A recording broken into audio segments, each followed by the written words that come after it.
Всім привіт! Я гачкувала покривало, і у нього дуже криві краї, бо у мене зовсім не було досвіду гачкування таким методом. Я знаю, як зробити, щоб всі краї були однаковими, коли гачкуєш поворотними рядами, але узори я весь час в'язала на лицьовий бік, і єдина порада, яку я знайшла – рахувати кількість стовпчиків у кожному рядку. Але оскільки це покривало дуже велике, то мені було просто нереально стільки рахувати. Тож я вирішила приховати цю нерівність за декоративною планочкою. Зараз розповім, як я її зроблю. Перший рядок – основа планочки. Тут я планую зв'язати частково стовпчики з накидом чи навіть з двома. Там, де в мене більший відступ, а там, де менший, або напівстовпчики без накиду, або взагалі сполучені з повітряних петель. Це я вже вирішу в процесі. Розумію, що повністю приховати цю кривизну мені не вдасться, але трохи нівелювати та відволікти від неї так.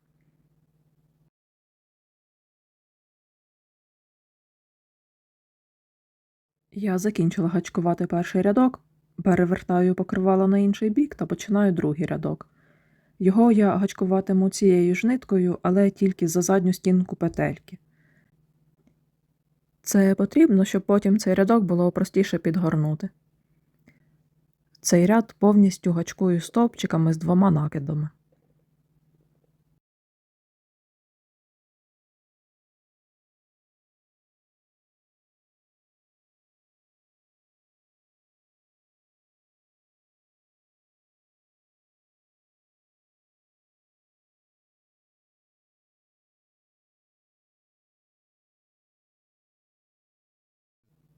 Дов'яжу до кінця та повернусь.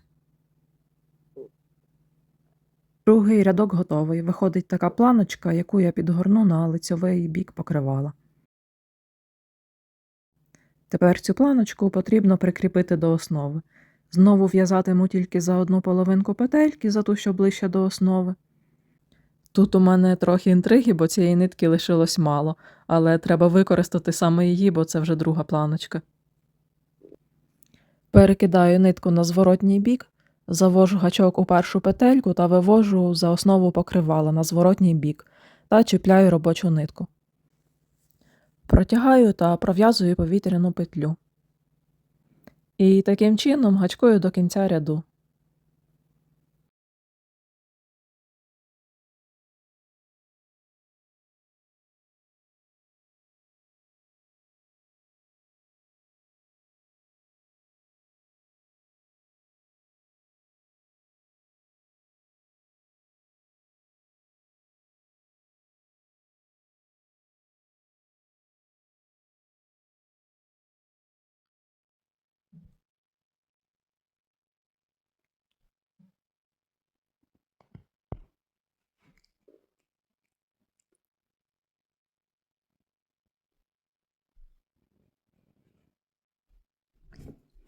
Кішка в мене трохи пограла.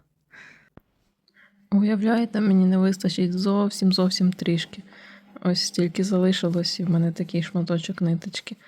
І я подивилась в своїй баночці залишків, і теж, на жаль, нема мені потрібної. Тут інша зелена, є салатна.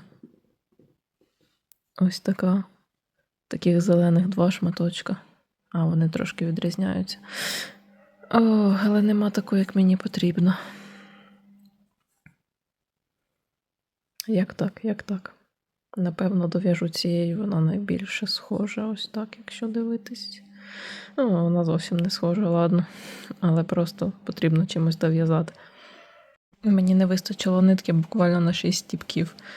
Я думала, що, можливо, я колись куплю ще такого кольору і перев'яжу, але, в принципі, воно виглядає непогано, то я думаю, що я не буду вже з цим гратись. Залишу, як є. Але на всякий випадок не буду ховати дуже надійно цю ниточку, просто заправлю її туди. Виглядає нормально, тому що воно якраз тут так на кутику закінчилось. А ця і почалась ось ця. Ось так зараз це все виглядає. І так, я бачу, що воно все ще кривувате, але вважаю, що так все одно значно краще і довершеніше. О, я хотіла сказати завершеніше, але можна ще сказати, що все виглядає довершено. Ладно. З іншого боку, все виглядає не так гарно, можна було більше постаратись. Але це виворітний бік, тому я не сильно переймаюсь. Але це ще не все. Попереду 4-й етап. Я знову гачкуватиму ланцюжок чи сполучні петельки, але вже посередині планочки та іншою ниткою. Цієї нитки вже точно вистачить. Принцип в'язання той самий, крім того, що у попередньому я захоплювала лише половинку петельки, а тепер буду пров'язувати через весь стовпчик.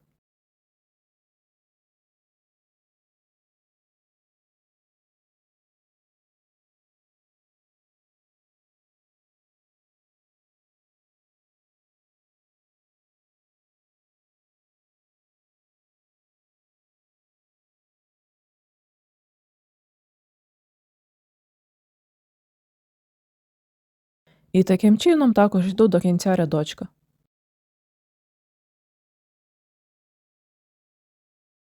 І останній 5-й етап – це моє улюблене, бо буду робити шишечки. Для такої шишечки я гачкую 6 повітряних петель та ще 3 вже для основи горошинки. У петельку пров'язую ще 2 неповні стовпчики.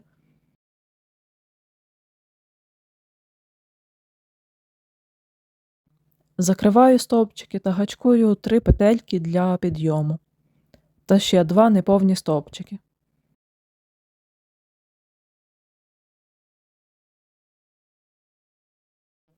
Закриваю стовпчики та ввожу гачок в основу з попередніми стовпчиками, щоб закрити шишечку. В'яжу 6 повітряних петель. Відступаю 5 стовпчиків на основі та чіпляю до неї ланцюжок.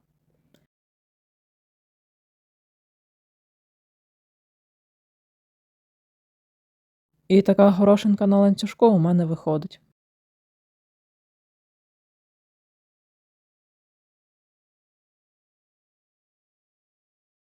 Давайте ще одну разом. До речі, тут можна змінювати кількість петельок та стовпчиків під ваші цілі. Якщо зробити більше стовпчиків, то шишечка буде більш пишна.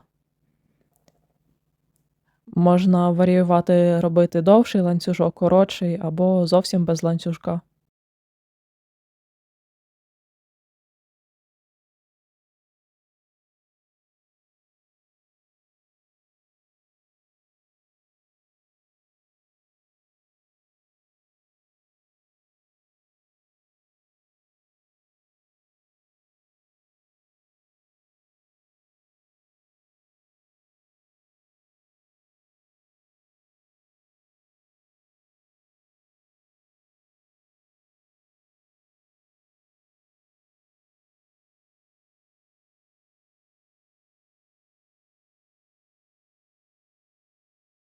Таким чином також дов'язую до кінця рядочка.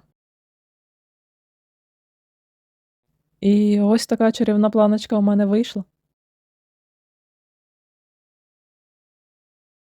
І загалом це покривало дуже гарне.